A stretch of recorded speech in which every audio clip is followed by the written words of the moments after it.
अस्सलाम वालेकुम। Welcome back to my channel Shabnam's lifestyle. आज मैं जा रही हूँ आलू वड़ी बनाने के लिए। इसे महाराष्ट्र में आलू वड़ी कहते हैं। ये अरवी के पत्तों से बनाया जाता है और यूपी में इसे सोहना कहते हैं और गुजरात में इसे पात्रा कहते हैं। तो अलग अलग स्टेट में अलग अलग नाम लेते हैं, लेकिन ये है तो हमारा सोहना ही। मैं यूपी स्टाइल में आपको बताने जा रही हूँ कि मैं यूपी स्टाइल में कैसे बनाते हैं सोहना।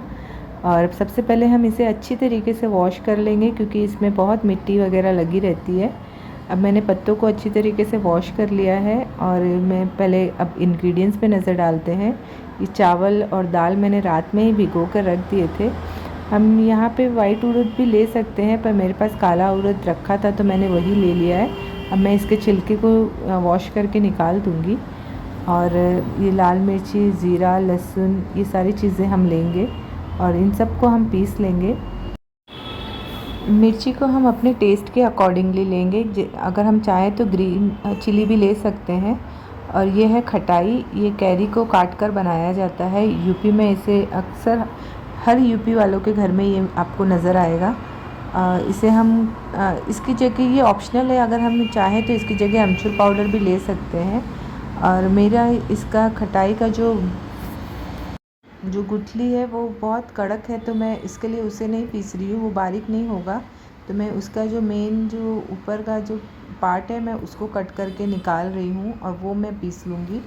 अगर आपके पास नरम खटाई है तो आप वो भी ले सकते हैं। अगर ये दोनों नहीं है तो आप अमचूर पाउडर भी ले सकते हैं, क्योंकि मेन इस खट्टेपन को हमको इसलिए डालना होता है क्योंकि अरवी के पत्ते कोई कोई गले में काटते हैं, मतलब खराश पैदा करते हैं, तो इसलिए स्पेशली हम इसमें डालते हैं। लेकिन इसका टेस्ट भी उससे बहुत बढ़ जाता है, खट्टा और तीखा में अच्छा लगता है।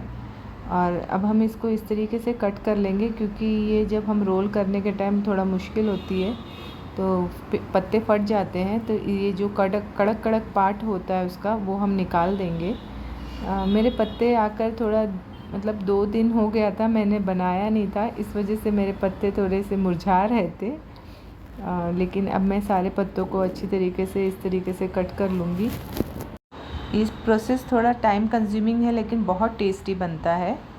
और मैंने हींग और नमक भी डाल दिया है। नमक टेस्ट के अकॉर्डिंगली डालेंगे।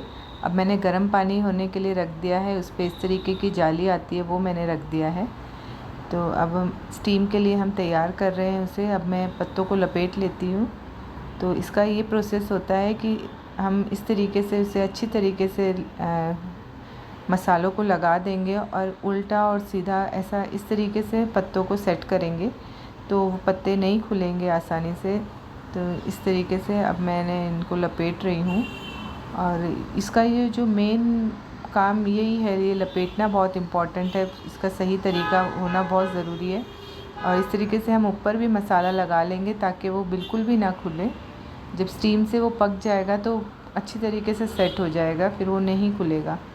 और अब मैं दूसरा भी लगा के दिखा रही हूँ कि अगर छोटे बड़े पत्ते हो तो कैसे एडजस्ट करना होता है। तो इस तरीके से हम उसको भी एडजस्ट कर लेंगे और रोल कर लेंगे। अब हम इसे स्टीम के लिए रख देंगे। स्टीम को रखने का ये तरीका है कि अगर हमने इस तरीके से स्टीम के लिए रखा है तो जब तक इसका कलर चेंज ना हो तो इसके ऊपर दूसरा हम ना रखें, वरना वो चिपक जाएगा तो ख़राब हो जाएगा। ख़राब इन द सेंस वो मतलब पत्ते फट जाएंगे, रोल नहीं रह जाएगा, वो खुल जाएगा। तो इस वजह से हम उसका कलर चेंज होने का इंतज़ार करेंगे।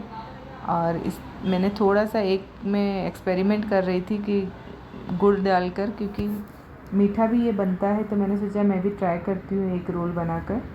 तो अब मेरे सारे पत्तों को लपेट कर हो गया है और मैंने वही प्रोसेस फॉलो किया है। कलर चेंज होने पे ही मैंने ऊपर रखा और माशाल्लाह देखिए अब मेरा आलू बड़ी तैयार हो गया है। और इसे इसी तरीके से कट करके भी खा सकते हैं। मुझे तो इसी तरीके से खाना बहुत पसंद है, लेकिन मेरे घर में सभी को फ्राई करके ज़्यादा पसंद है, तो अब मैं फ्राई करके भी आप लोगों को दिखाती हूँ।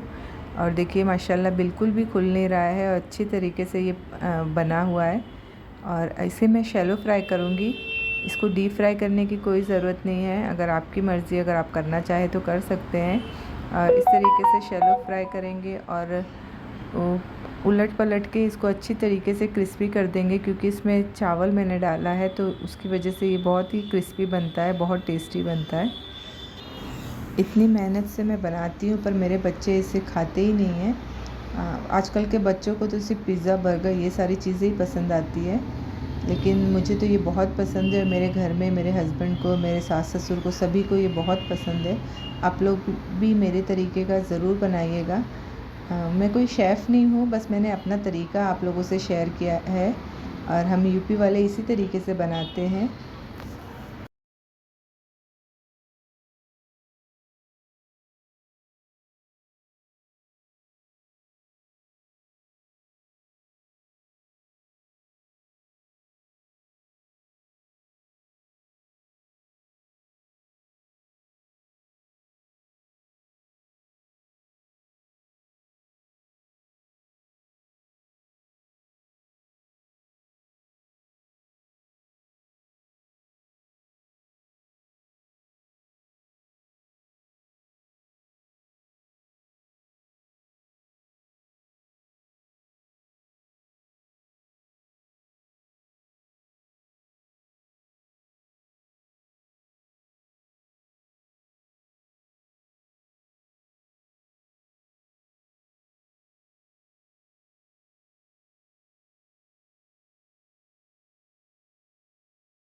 चाहिए उसके हिसाब से इसे फ्राई करें और माशाल्लाह बहुत अच्छा बना था। और आई होप आप लोगों को भी मेरा ये डिश पसंद आएगा। आप लोग भी ज़रूर ट्राई करेंगे। दुआओं में याद रखिएगा और please like, share, comment and subscribe करना मत भूलिएगा।